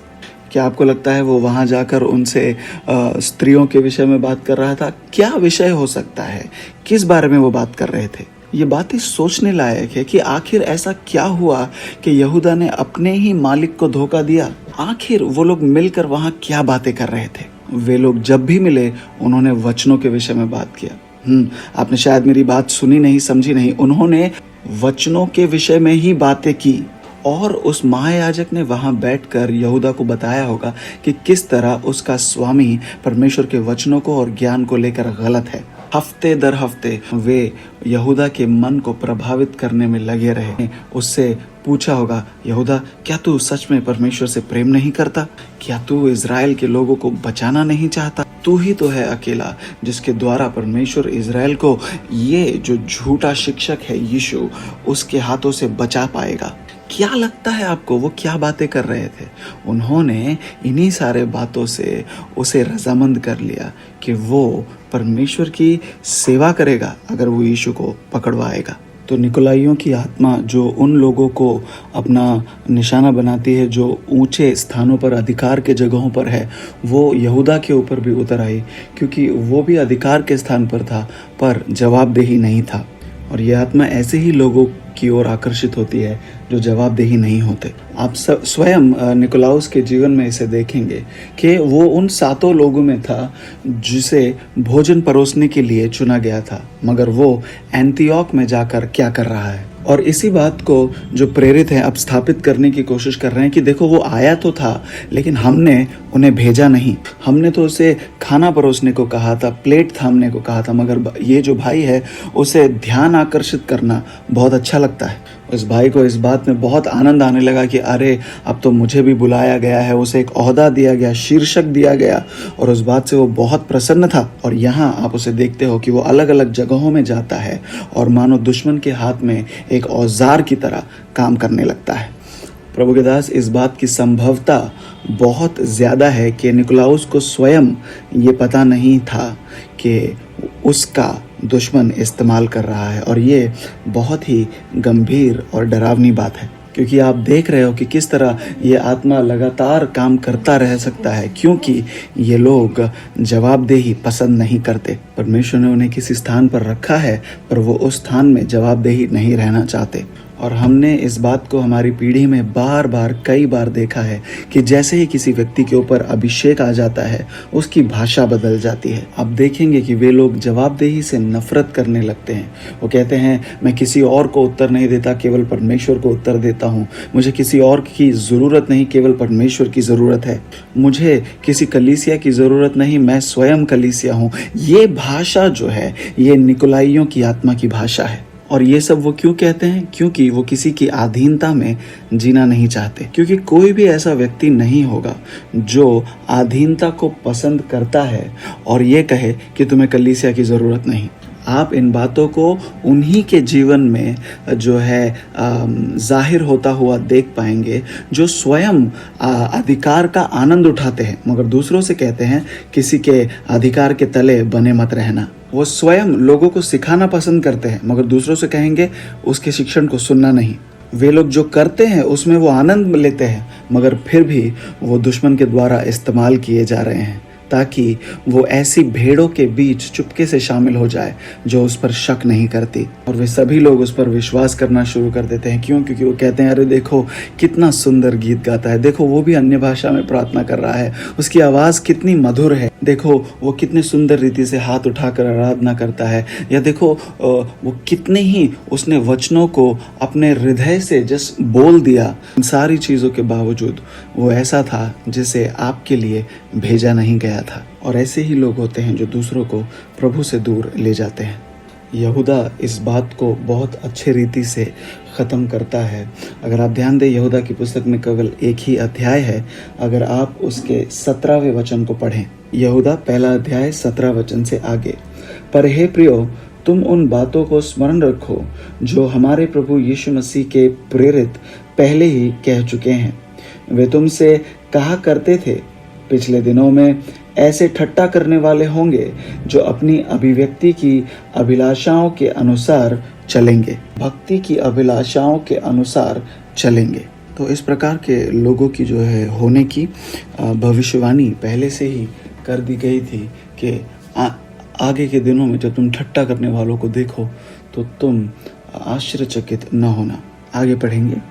ये वे हैं जो फूट डालते हैं, ये शारीरिक लोग हैं जिनमें आत्मा नहीं। पर हे प्रियो, तुम अपने अति पवित्र विश्वास में उन्नति करते हुए और पवित्र आत्मा में प्रार्थना करते हुए अपने आप को परमेश्वर के प्रेम में बनाए रखो।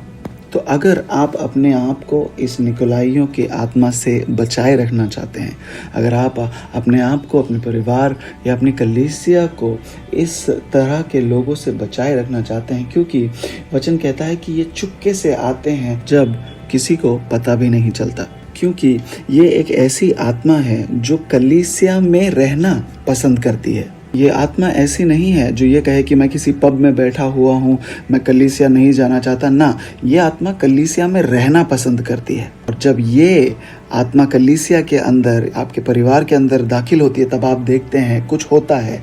धीरे धीरे धीरे आप प्रभु से दूर हो जाते हैं, आपकी लगन आपसे दूर कर दी जाती है, आप उनके जैसे बन जाते हैं। आप जो है विरोध जताना शुरू कर देते हैं, आपके हृदय में एक विभाजन नजर आने शुरू हो जाते हैं। आप कलीसिया तो आ रहे हो मगर आपने अपने आप को सबसे अलग कर दिया है। ये क्या चिन्ह है कि इस आत्मा ने अब आपके ऊपर काबू करना शुरू कर दिया है। और वचन हमें क्या सिखाता है, किस रीति से हम अपने आप को इस आत्मा से बचा सकते हैं, वो हम वचन में पढ़ेंगे। एक और बार पढ़ें उसे। पर हे प्रियो, तुम अपने अति पवित्र विश्वास में उन्नति करते हुए। वचन कहता है कि हमें अपने अति पवित्र विश्वास में उन्नति करनी है। ऐसा क्यों? क्योंकि हमारी एक जिम्मेदारी है कि हर प्रकार के दुश्मन के चाल, उसकी योजनाएं हमारे विरुद्ध भेजी जाती हैं, और वो इसलिए कि हमें परमेश्वर में जो हमारी विरासत है उससे दूर ले जाया जाए। परमेश्वर के लोगों, हर प्रकार के दुष्ट के काम, फिर वो जेज़ेबेल के आत्मा के कार्य हो या निकोलाइयों के आत्मा के कार्य हो, हर प्रकार के दुष्ट आत्मा के कार्य, हथियार एक विश्वासी के विरुद्ध इस्तेमाल किए जाते हैं। कुछ अभिलाषाएं बाहर होती हैं और कुछ धोखे भुलावे अंदर ही होते हैं, और इन सब की उद्देश्य यही है कि आपको परमेश्वर से दूर ले जाए। इसीलिए पत्र ऐसा कहता है कि ये आपकी जिम्मेदारी है कि आप अपने आप को अपने विश्वास में और दृढ़ मजबूत बनाते रहें। ये आपकी अपनी जिम्मेदारी है कि आपका विश्वास बढ़े। ये आपकी जिम्मेदारी है कि आपकी आत्मा बढ़े। मैं किसी से बात कर रहा था और मैंने उससे ये कहा, ये जो युवा था उसके जीवन में कई हमले हो रहे थे, वो कई तकलीफ़ों से गुजर रहा था। डॉक्टरों ने भी उसे कुछ दवाइयाँ दी थी, लेकिन उन दवाइयों का उसके जीवन पर कोई असर नहीं हो रहा था। तब मुझे पता चला, मैंने पता किया और जाना मैंने कि वो कई ऐसे शिक्षणों को खो रहा है, सुन नहीं रहा। और मैंने उससे ये पूछा कि क्या डॉक्टर ने दी हुई कोई भी दवाई तुम लेने से चूक जाते हो? अगर डॉक्टर तुमसे कहे कि तुम्हें डायबिटीज़ है और ये दवा तुम्हें सुबह, दोपहर, शाम 3 दफ़ा लेनी है, तो तुम डॉक्टर को सही कीमत भी दोगे और उन दवाइयों को भी लोगे। तो कितना ज़्यादा परमेश्वर के एक संतान को जो है समर्पित होना है। मुझे वो लोग समझ ही नहीं आते जो इतवार की सभा में नहीं आते और उस बात का उन्हें कोई दुख भी नहीं होता। ऐसे लोग जो ये जानते हैं कि हफ्ते भर उनके लिए एक ऐसी आत्मिक जानकारी उपलब्ध है जिसके द्वारा वो विजेता में चलेंगे, वो उस जानकारी को नहीं लेना चाहते और फिर वो सोचते हैं कि आखिर मुझ पर ये हमले क्यों हो रहे हैं। क्यों आपके अंदर आपको वो ताकत महसूस नहीं होती दुश्मन से लड़ने की? क्योंकि एक दवाई थी जो आपके लिए उपलब्ध थी, पर आपने उसका सेवन नहीं किया। वो आत्मिक जो है भोजन आपको दिया गया था ताकि आपका विश्वास को आप और मजबूत बना सके। इस विषय में हमने पिछले हफ्ते बात की थी, वो 5 ओहदे जिनके द्वारा मसीह की देह मजबूत होती है। आपको अपने आप को और मजबूत बनाना है और उसके लिए सारी ज़रूरत के संसाधन आपको दिए गए हैं। ऐसा होने पाए कि परमेश्वर का आत्मा आपके अंदर उठ खड़ा हो और आप समझदारी में, परिपक्वता में बढ़ें। आगे चलते हैं, आगे वचनों को देखते हैं। वचन कहता है कि तुम अपने आप को अति पवित्र विश्वास में उन्नति करते हुए और पवित्र आत्मा में प्रार्थना करते हुए रहना। पवित्र आत्मा में प्रार्थना करना। आज अगर कलीसिया को बढ़ना है तो उसको ये करना है कि जब उनके पास एक वचन आता है, उस वचन को वो ग्रहण करते हैं, अब उन्हें उस वचन को प्रार्थना में परमेश्वर के पास ले जाना है और ऐसा करने में ही आपकी आशीष है। ऐसा करने से मानो वो जो दायरा है वो पूरा हो जाता है। अगर आप अपनी आत्मा में जानकारी को, ज्ञान को पाते रहें, लेकिन उस जानकारी को आप प्रार्थना में परमेश्वर के सामने न ले जाएं, तो वो जानकारी आपकी आत्मा में समझ, प्रकाशन बनकर तब्दील नहीं हो रही। उस जानकारी का आपकी आत्मा में समाना ज़रूरी है। आगे बढ़ेंगे। अपने आप को परमेश्वर के प्रेम में बनाए रखो और अनंत जीवन के लिए हमारे प्रभु यीशु मसीह की दया की बाट जोहते रहो। उन पर जो शंका में है दया करो और बहुतों को आग में से झपट कर निकालो और बहुतों पर भय के साथ दया करो, पर उस वस्त्र से भी घृणा करो जो शरीर के द्वारा कलंकित हो गया है। ये कितना ज़रूरी और सामर्थी निर्देश है। वो ये कह रहा है कि हमें हमारा जीवन परमेश्वर के भय में जीना है। क्यों? क्योंकि हम उसकी दया की बाट जो रहे हैं। क्योंकि कितनी ही चीज़ें हैं जो हमें परमेश्वर से दूर ले जा सकती हैं। इसीलिए अपने जीवन में दृढ़ तुम कैसे बने रहोगे? जब तुम परमेश्वर का भय में और मसीह की दया की बाट जोहते हुए रहोगे। फिर वो आगे कहता है कि जितने लोगों को तुम उस आग से निकाल सकते हो उन्हें निकाल लाओ। जो जानकारी आपकी आत्मा में है, आपको सीखना है उसे किस तरह बांटा जाए। परमेश्वर की वो बातें, वो ज्ञान दूसरों को बतानी है। आपको दूसरों तक ये वचन ले जाना है। जैसे समय बीतता है, मैं आत्मा के क्षेत्रों में कुछ बातों को देख रहा था कि किस तरह दुश्मन जो है धीरे धीरे इस पीढ़ी पर कब्जा करने की कोशिश कर रहा है। वो क्या कर रहा है? कुछ बहुत ही बदसूरत गंदे पापों को वो रोज़ की ज़िंदगी का हिस्सा बना रहा है, उन्हें साधारण बना रहा है। एक पूरी पीढ़ी को इन सारी बातों से वो परिचित कर रहा है। और इसकी शुरुआत आज नहीं हुई, इसकी शुरुआत हमने जब फिल्मों में कुछ बातों को देखा तब से हुई। इसकी शुरुआत तब हुई जब हमने अपने आप को उन गीतों के वीडियोस को देखने की अनुमति दी थी जिसमें अश्लील चित्र थे। सिर्फ इतना ही नहीं, मगर बच्चों के जो कार्टून्स भी हैं उनमें भी उन्होंने ऐसी बातों को डाल दिया, और जब वो बच्चे उन्हें देखते हैं उनके अंदर भी दुनिया का ये जो प्रदूषण है आ जाता है। आज 14-15 साल का कोई लड़का किसी समय में कोई 20 साल के व्यक्ति को जितना ज्ञान हुआ करता था उससे ज़्यादा उनके पास होता है। जो दुश्मन है वो पूरी कोशिश कर रहा है कि इस संसार को जो है वो बदले और ये संसार उसके समान दिखने लगे। और मैं ये भी देख रहा हूँ कि अंधेरे और उजाले के बीच में एक बहुत बड़ा युद्ध है जो इस समय हो रहा है, और कम से कम इस समय तो उजियारा ही जीत रहा है। लेकिन एक ऐसा समय भी आएगा जब अंधेरा पूरी तरह कब्जा करने की कोशिश करेगा। एक ऐसा समय भी है, एक ऐसा मौसम जिसे हम मध्य रात्रि का समय कहते हैं।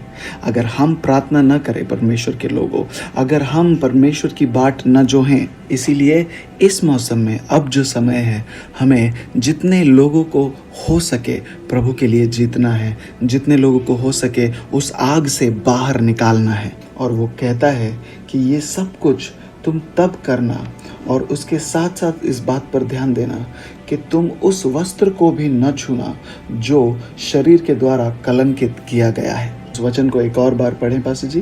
कहता है वचन, और बहुतों को आग में से झपट कर निकालो और बहुतों पर भय के साथ दया करो, पर उस वस्त्र से भी घृणा करो जो शरीर के द्वारा कलंकित किया गया हो। वो कह रहा है कि एक वस्त्र है, हर परमेश्वर की संतान को एक वस्त्र दिया गया है। आप प्रकाशित वाक्य की पुस्तक में देखते हो कि उन्हें एक सफ़ेद वस्त्र दिया गया है, और उस वस्त्र को पहनकर वो प्रभु की आराधना करते हैं। वचन ये कह रहा है कि आपके जीवन के इस यात्रा में उस वस्त्र को आप मैला न होने दें। परमेश्वर के बच्चों, आज हर मुमकिन कोशिश करो और पाप से घृणा करो, नफरत करो। कभी आपके जीवन में आप पाप के आदी न हो जाएं। कभी आपके जीवन के 24 घंटे ऐसे न हो जहां आप घुटनों पर जाकर अपने पापों के लिए, अपनी कमजोरियों के लिए दुहाई न मांगे, प्रार्थना न करें। आपके जीवन में ऐसा कोई मौसम न हो जहां आप प्रभु की ओर देखकर ये न कहें कि प्रभु आपका पवित्र लहू मुझे धोकर शुद्ध करे।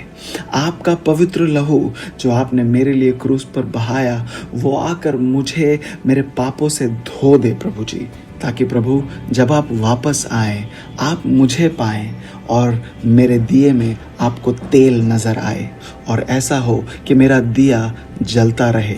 प्यारो, ऐसा हो कि जब हमारा दूल्हा लौट कर आए तो हम वो दुल्हन हो जिनके दियों में तेल अभी बाकी है, और हम वो लोग हों जिन पर दाग न हो, हम वो लोग हों जिनके वस्त्र अभी कलंकित नहीं हुए हों। उस आत्मा के द्वारा जो अधिकार से प्रेम करता है, जो कुछ भी करता है और कुछ भी कहता है, उस आत्मा के द्वारा हम कलंकित न हो।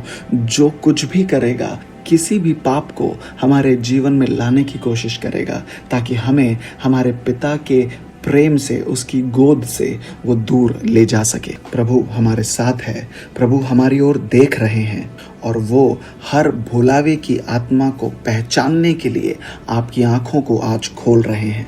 आपके ऊपर सुरक्षा होगी यीशु मसीह के नाम में। वो निकोलाइयों की आत्मा जिसने कलीसिया के ऊपर मानो उसे हाईजैक कर लिया है, उससे आप बचे रहेंगे।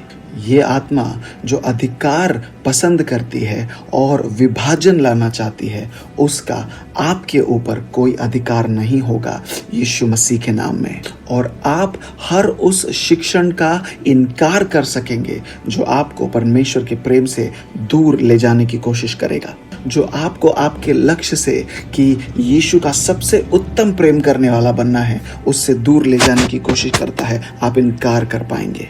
हर एक वो शिक्षण जो आपको परमेश्वर के अनुग्रह का वास्ता देकर ये कहे कि तुम एक समझौते भरा, पाप से भरा हुआ जीवन जी सकते हो, ऐसे हर शिक्षण से आप दूर भागें।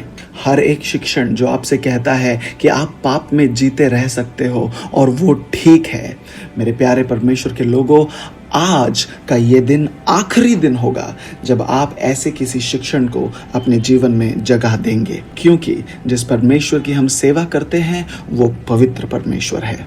वो ऐसा न्यायाधीश है जिसका भय मानना जरूरी है। वो वापस आ रहा है एक दुल्हन को ले जाने के लिए, एक ऐसी दुल्हन जो शायद हर बात में सिद्ध न हो, लेकिन उस दुल्हन ने उस पर पूरी रीति से निर्भर होने की कला को सीखा है, जो ये कहे कि प्रभु मेरे टूटेपन में भी मैं आपके चरणों में हूँ, मेरे सबसे कमज़ोर समयों में भी, मेरे पाप के बीच में भी प्रभु मैं आपके हाथों में हूँ।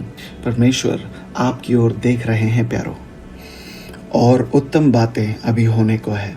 आज के लिए मैं इतना कहकर आपसे विदा लेना चाहता हूँ। तैयार हो जाएं, क्योंकि बुधवार आ रहा है। आप आशीषित हैं।